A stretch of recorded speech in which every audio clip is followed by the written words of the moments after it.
আমরা অনেকেই একটা বিষয়ে ইমোতে প্রবলেম হয় যে কিভাবে ইমোর প্রোফাইল পিকচারটা চেঞ্জ করে সেটা আমরা অনেকেই পারি না বা সেটিংসে বুঝতে পারি না। তো আজকে আমরা দেখব কিভাবে ইমোর প্রোফাইল পিকচার চেঞ্জ করে।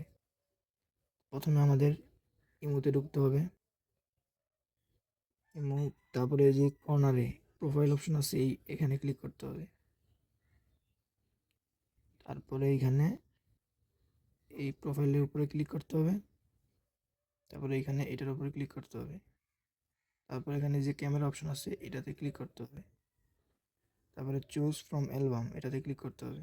তারপরে এখান থেকে যেটা ইচ্ছা চুজ করে ইজিলি চুজ করলাম। তারপর এটা এখানে ক্লিক করলাম, প্রোফাইল এটা হয়ে গেল। আমরা এভাবেই সহজে ইমোর প্রোফাইল পিকচার চেঞ্জ করতে পারি।